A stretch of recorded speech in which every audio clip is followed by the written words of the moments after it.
Vreme za našu glavnu temu. Snabdevanje naftnim derivatima nalazi se pred ozbiljnim izazovima usled niskog vodostaja reka i geopolitičkih pritisaka. Dok se očekuje finalizacija dogovora o preuzimanju ruskog udela u NIS-u od strane mađarskog MOL-a, operativna licenca kao i licenca koja se odnosi na promenu vlasničke strukture kompanije uspešno su ponovo produžene. Zvaničnici uveravaju da nema mesta panici zbog Đerdapa, dok stručnjaci upozoravaju da hidrološka situacija nije jedini rizik za domaće tržište. Da li je rešenje za energetsku izvesnost na pomolu ili nas čekaju novi izazovi? O tome u temi jutra razgovaramo sa Veljkom Mijuškovićem, profesorom Ekonomskog fakulteta Univerziteta u Beogradu i Milanom Babićem, predsjednikom Skupštine Saveza energetičara Srbije. Dobro jutro. Gospodo, dobro mi došli. Hvala što ste ovde. I evo, gospodine Mijuškoviću, na samom početku da prokomentarišemo i to produženje licenci koje smo čekali juče. Kako ocenjujete ovo opet kratkotrajno i kakvi su efekti tog konstantnog produžavanja? Svakako je dobro što je produženje, ali koliko je važno da bude ipak dugoročnije? Radi se naravno o jednoj komplikovanoj situaciji koja već počinje da bude iznurujuća. Kao što ste vi rekli na početku, dobro je da mi dobijemo to produženje licencije. Ja sam više puta istakao da se radi o pragmatičnosti OFAC-a pre nego nekoj vrsti blagonaklonosti ka nama ili nekoj drugoj strani. Iz prostog razloga što ne žele da izazovu energetsku krizu veću od problema koje imamo u Srbiji. Ono što je činjenica jeste da sa produženjem ove licence vi imate dalje gotovo nesmetano funkcionisanje kompanije. Međutim, ono što treba da napomenemo jeste da određene ograničenja svakako i dalje postoje. Ona se odnose na plaćanja. Kao što znamo, znači i dalje stoji zabrana plaćanja Mastercardom, vizom. Ono što su opcije, to su svakako Dina kartica, to je keš, to je plaćanje pomoću IPS-a. Međutim, ono što sam iz prakse mogao da vidim u poslednjem periodu je da je IPS problematičan. Povremeno postoje mogućnost plaćanja IPS-om, povremeno ne. U tom smislu gledano situacija je nategnuta i kad ste u nekoj vrsti neizvesnosti, to se svakako odražava na poslovanje kompanije. Evo, iznaćemo jedan važan podatak da je u prvom polugodištu 2026. godine investirano svega oko 140 miliona dinara, što je pad za nekih 70-71% u odnosu na uporedivi period prethodne godine. U tom smislu gledano postoji jedno suzdržavanje kompanije, što je i logično, od nekih daljih investicionih aktivnosti koje podrazumevaju i proširenja kapaciteta i modernizaciju određenog dela postrojenja i sl. U tom smislu ovo je napeta situacija i neizvesna koja utiče negativno na ne samo elektroenergetski sistem Srbije, već utiče i na celokupan proces tog energetskog snabdevanja i sigurnosti.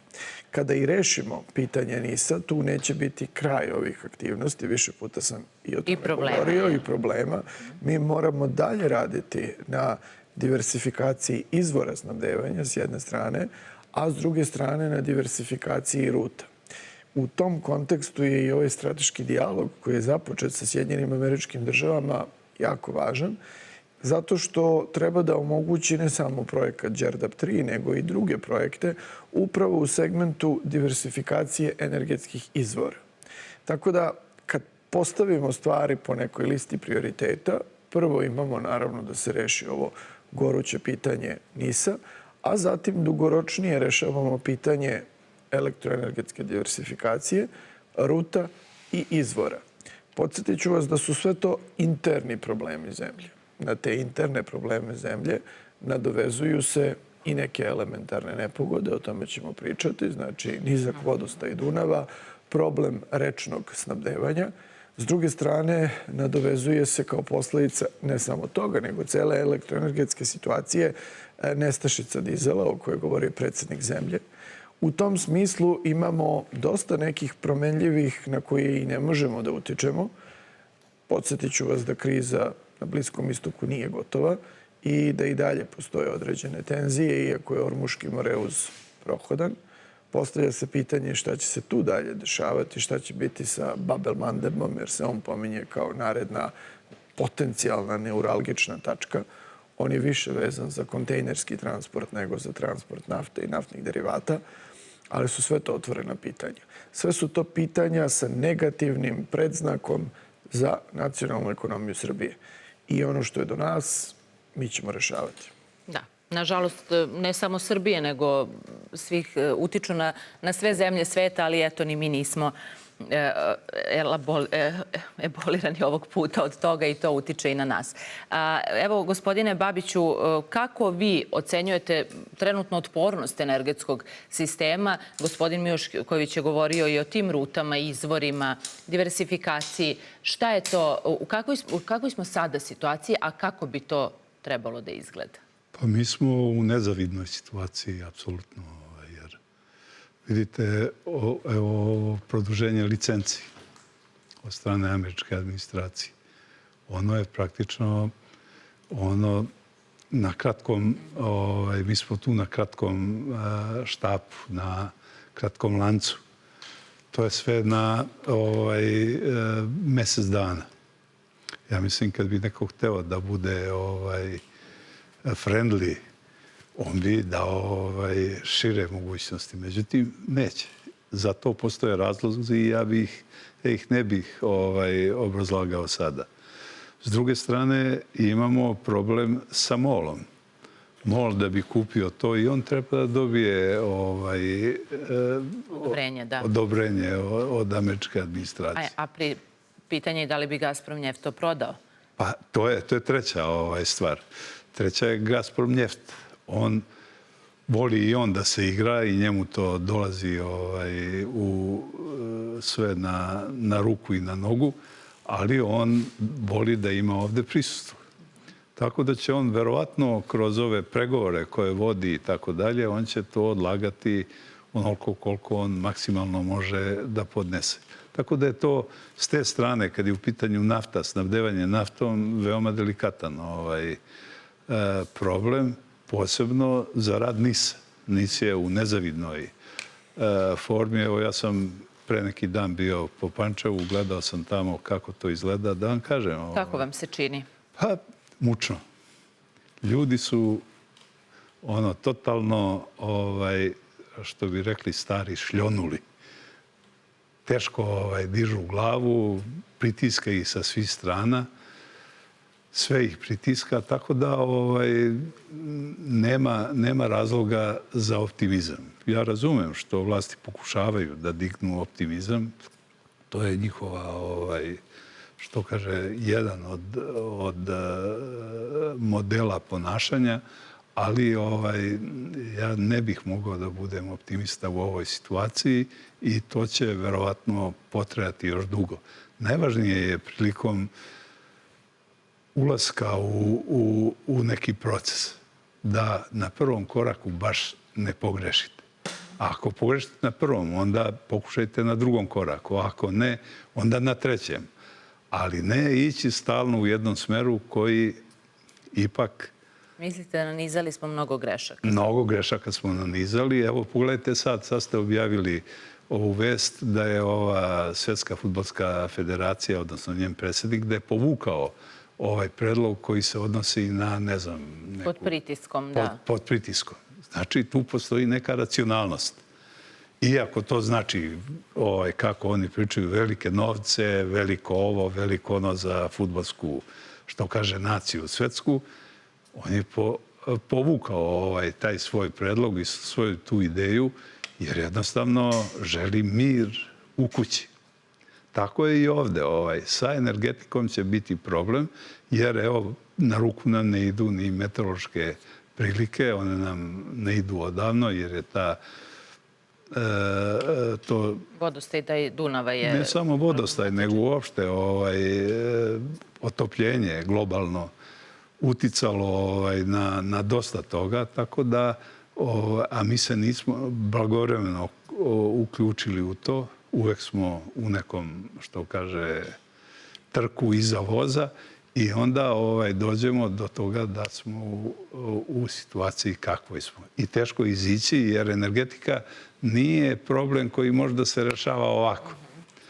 To je proces koji zahteva vreme, koji zahteva pažljiv rad, koji zahteva veliku stručnost i koji zahteva negovanje nasledstva. Naše najveće nasledstvo su ti rudnici koje smo imali, sunce koje nas greje i poljoprivreda. U poljoprivredi se kriju mnogi energetski resursi koje mi nedovoljno koristimo. Ne koristimo, da. Evo, gospodine Mijuškoviću, da li vi očekujete da se uopšte finalizira taj dogovor Gazprom njefta i MOL-a, da li u nekom doglednom vremenskom periodu ili uopšte, zato što i tu imamo informacije prilično oprečne, te da idu dobro pregovori, ne idu i ti neki uslovi srpske strane su takođe bili važni poput punog kapaciteta rada rafinerije, pa kakve promene možemo očekivati ukoliko se finalizuje taj dogovor MOL-a i Gazprom njefta u snabdevanju naftom kada je reč o Srbiji? Finalizacija tog dogovora je za nas krucijalna. I kao neko ko dolazi iz sfere ekonomije i ko se isključivo bazira na rezultatima, odnosno na delima i konkretnim podacima i ciframa, dok ne vidimo da do toga dođe, ja u to ne mogu da kažem da verujem. Iz mog ugla to su složeni pregovori, to svi znamo, koji podrazumevaju veći broj elemenata, ali ulazeći u bazu cele priče, jedna sila tera drugu da proda nešto što ona za to nije voljna. I ja sam istakao i da sam ja na mestu te sile, pitanje da li bih to tako voljno prihvatio da prodam. S druge strane, da li se to realno prodaje ili ovo igra nekog odugovlačenja, čekajući da se stvari reše, mi koji smo na nekim nižim nivoima i koji nemamo sve te interne informacije, ne možemo da znamo.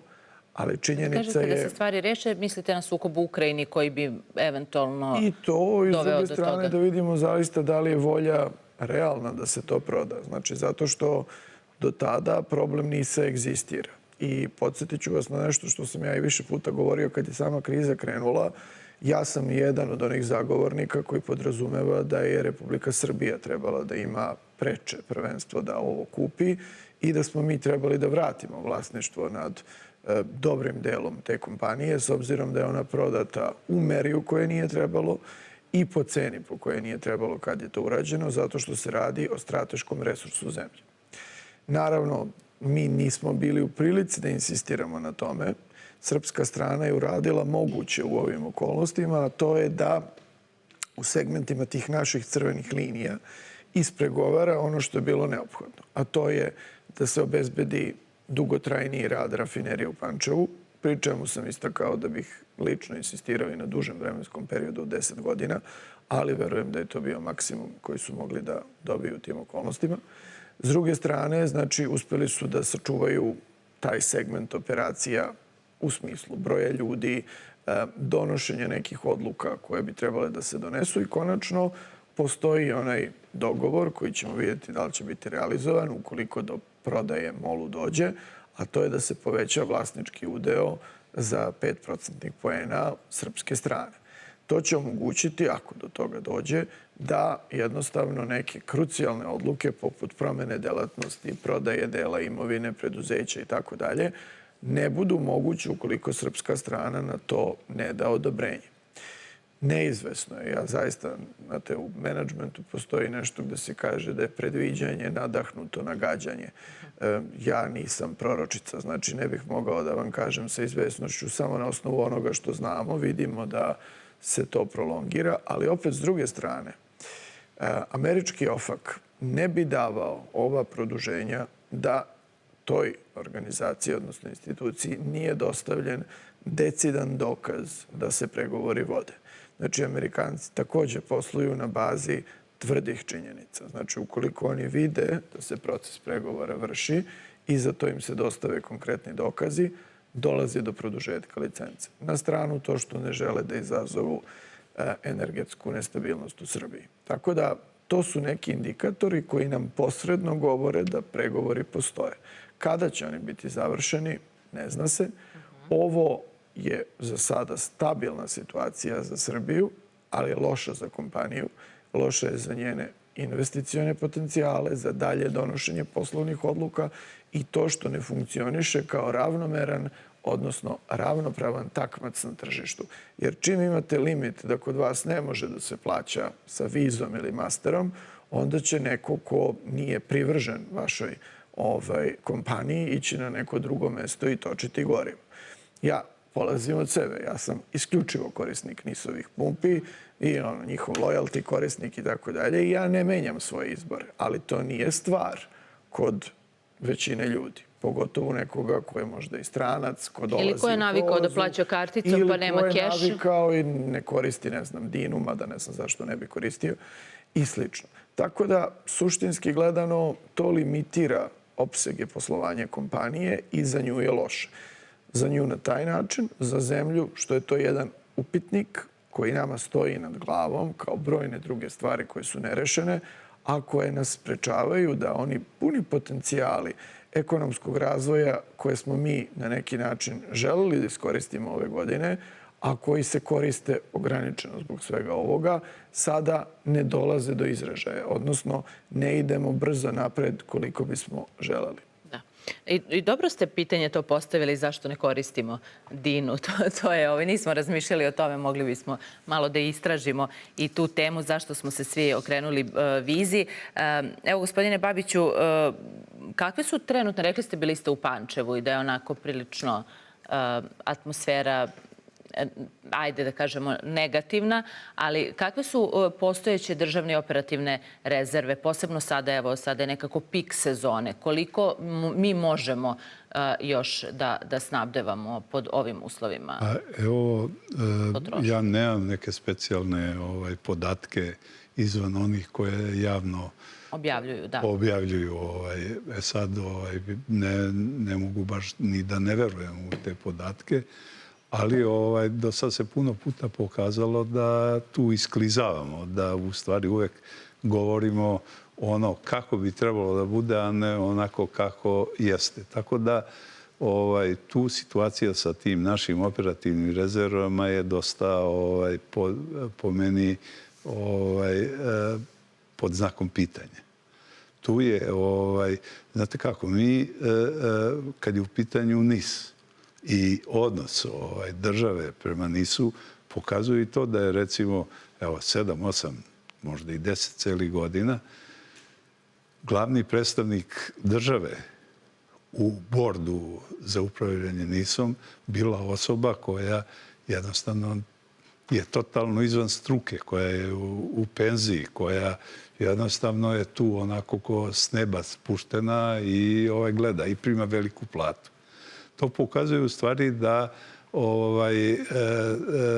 tamo nisu stavljani ljudi koji mogu operativno da se nose i kvalitetno da se nose sa upravom NIS-a, da daju dobre predloge, da vuku ispravne poteze i tako dalje, nego jednostavno je to onako samo odlagalište za politički podobne ljude. I sad, evo, kada govorimo o vlasničkoj strukturi, jasno je da je prodaja NIS-a bila verovatno jedna od većih grešaka u prošlosti. Da li ovo sada što je gospodin Mijušković pričao kao potencijalno rešenje smatrate dobrim? Pa da vam kažem, svako rešenje koje nas pomera na pravu stranu je dobro. Tako da i ovo bi verovatno pomerlo na... I ovih 5% koji se... Pa da, ali nije suština u tih 5%. To mi tako se uhvatimo za nešto, pa kao ako imamo još 5%, desit će se ovo. Malo sutra. Šta je suština? Što kažu ljudi. Suština je u kadrovima koji tamo rade i koji brinu o energetskom sektoru. U našem energetskom sektoru vrlo malo ima ljudi koji su ljudi od zanata, koji poznaju dobro sistem. Ja vam garantujem, evo sad, da dođemo, da dovedemo tu sve naše predstavnike i da im postavimo jednostavno pitanje, da nam definišu, da nam kažu šta je energija. ja mislim da bi svi počeli da mucaju. Da ih pitate šta je džul, da ih pitate šta je kilovat, pa isto. Može da vam priča koliko hoće ovako, ali on to ne zna. A da im kažete šta je konjska snaga, tu bi se već snašli.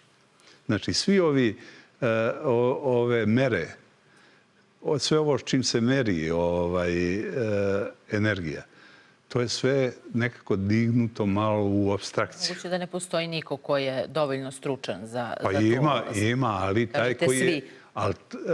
Pa ja vam kažem da veliki broj bi bio, jer bio sam u komisijama koje daju licence za bavljenje u tom sektoru. Pa sam imao, dođu ljudi, znate kako, sa mašnom, sa tašnom, sa svim. I vi ga pitate, jednostavno pitanje je najjednostavnije. On vas gleda kao da je pao s neba. A da ga pitate nešto drugo, on je vas pričao satima. Znači, struka mora tu da se Struka uključi. mora, mislim, suština u Srbiji je struka. U svim oblastima. I u ekonomiji, i u privredi, i posebno u energetici, i u ovoj poljoprivredi. To su ključne stvari. Kod nas se sve pokušava da se reši na pravni način. Pravo je samo jedna mera kojim se nešto reguliše. Ali se u stvari nikad ne posvećuje dovoljno pažnje struci. Imamo sjajne ljude. Moji studenti su pravili sjajne stvari. Ja bih mogao da vam ovdje cijelo jutro demonstriram njihove projekte. Mnogi su od njih, to su mladi ljudi, dođe, što kaže, Malečak, sav je sladak ili slatka. I vi mu date zadatak, napravite tim i date im projekat. I oni urade, prave preduzeća na osnovu toga. To su mladi ljudi koji mogu da nose sve ovo. Imamo mlade nade i kod vas, profesore Mijuškoviću, na fakultetu.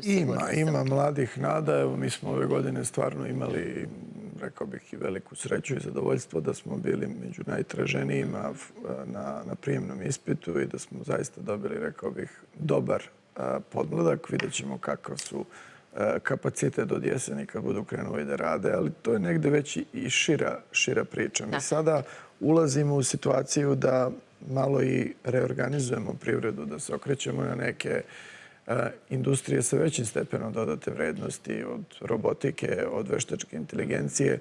Moramo gajiti kadar tog usmerenja i imati ga u većem obimu nego što ga imamo sada. Vi ste čuli kada je najavljeno dolaženje kineskih kompanija ovde, da će u početku oni morati da šalju neke svoje stručnjake kada budemo imali fabriku robota, kada bude postojali upravo. A onda ćemo mi morati da uložimo veći trud i napor da odškolujemo kadar, jer očekuju se tehnologije sa višim stepenom dodate vrednosti i sa transferom znanja. To znanje mora da ima neko da primi ovde i na neki način da primeni u okvirima zemlje. Tako da je teren otvoren, ima dosta aktivnosti na kojima mora da se radi i idemo jedno po jedno. Da, i moramo samo dok imamo vremena pa ćemo se vratiti i na ovu licencu, ali moram da se osvrnem i na ovu situaciju kritičnu i dramatičnu sa Dunavom. Čini mi se da je sada samo 30 do 40% kapaciteta barži koje mogu da prolaze Dunavom i u julu je uvezeno 25% planiranih derivata. Koliko to može da utiče na ekonomiju u nekim narednim danima? To je suštinski važno pitanje i na neki način je opredeljeno faktorima opet koji ne zavise od pojedinačne države. Ovo su elementarne nepogode usled suša i nedostatka padavina i sl. I sad tu dolazimo na teren onoga što je ekonomija saobraćaja. Znači, vi imate neke alternativne vidove prevoza koje ovde možete koristiti i koji imaju neka svoja ograničenja, neke svoje mogućnosti. Rečni saobraćaj je upravo pogodan za neke kabaste robe koje su nekog rasutog tipa, da li je to šljunak, pesak, građevinski materijal, ali takođe i za neke tečne terete kakve su nafte, naftni derivati i sl. I kapaciteti su im veći. U tom smislu gledano to je i jeftiniji oblik prevoza uzimajući u obzir troškove po jedinici. Vi možete pronaći alternative ovom obliku prevoza, ali to će biti skuplje. Jer otprilike, znači negde na godišnjem nivou mi imamo promet od nekih 12 do 15 milijardi tona Dunavom, a sada možemo da vidimo da neka prosečna plovidba koja je težine negde oko 2000 tona zbog nižeg vodostaja je negde oko otprilike polovinu opterećena. Znači oko 1000 do 1200 tona po barži, što je malo i što odmah uzrokuje više troškove po jedinici. S druge strane, ako biste prebacili transport na železnicu, ona može za neke kategorije roba, za sve ne može. Znači, ako je neki tečni teret, tu su određeni limiti, možda bi pre kamionski saobraćaj mogao za nešto, ako ne cevovodi. I u tom smislu vi imate znatno više troškove. Znači, ono što prevezete jednom baržom, za to će vam potreban biti veći broj i kamiona i železničkih kompozicija i to će biti skuplje. Tako da ne postoji ovde direktna zamena. Ono što je važno iz tog razloga da kad govorimo o saobraćajnom sistemu zemlje, vi jačate sistem integralno. To znači da ne možemo u perspektivi sad samo dalje fokus staviti na drumski, što i jesmo uradili dosta, i železnički saobraćaj. Mi moramo značajnu pažnju posvetiti rečnom saobraćaju, jer od svih uporedivih grana saobraćaja on je najmanje razvijen. To znači da treba da pojačamo infrastrukturu u smislu plovila, ali i u smislu lučke infrastrukture, da se taj plovni kapacitet reke Dunav, koja je, podsjetiću, za nas strateški važna.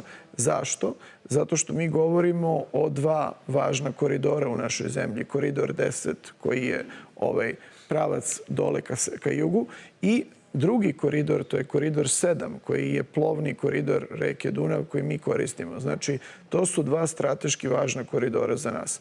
U tom smislu moramo iskoristiti pun potencijal koridora 7. Evo, gospodine Babiću, da i vi prokomentarišete ovaj ekstremno nizak vodostaj Dunava, to je otežani rečni transport.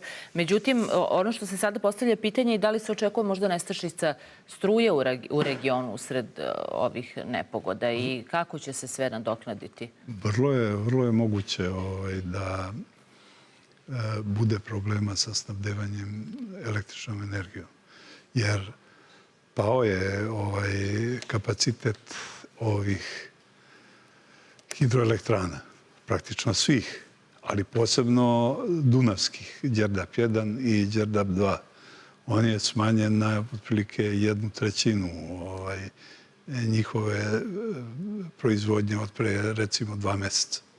Da, i mi imamo li kapacitete da izdržimo? Evo, negde kažu do sredine septembra će sigurno biti kritično. Ima na taj način što će morati da se loži u ovim termoobjektima, a to su ove naše obrenovačke elektrane i ovih nekoliko gasnih elektrana koje imamo. Tako da je tu problem. Ja ne znam kako će biti sa vetrom. Evo i vetar je utihnuo, jer je ovo sve, celo nebo nad Srbijom je pod velikim pritiskom, pa je onda nema tog strujanja. I toga nema, tako da je pitanje sa vetrom. Solarnih uređaja, ovo je idealno za solarne sisteme, međutim nemamo dovoljno izgrađenih. Dobro, morat ćemo da razmišljamo onda malo dugoročnije. Tako da će biti, ali recimo moglo je da bude, da smo blagovremeno razmišljali, moglo je da bude da startuju razne elektrane na biodizel, da smo negovali to pa gradili. Možda je ovo trenutak da se malo pokrenemo. To se pokrenemo, ali to nekako samo se pokrenemo pa se uspavamo. Hvala vam najlepše na ovom razgovoru. Bila je to naša tema jutra i naši gosti su bili Veljko Mijušković, profesor Ekonomskog fakulteta Univerziteta u Beogradu, i Milun Babić, predsjednik Skupštine Saveza energetičara Srbije.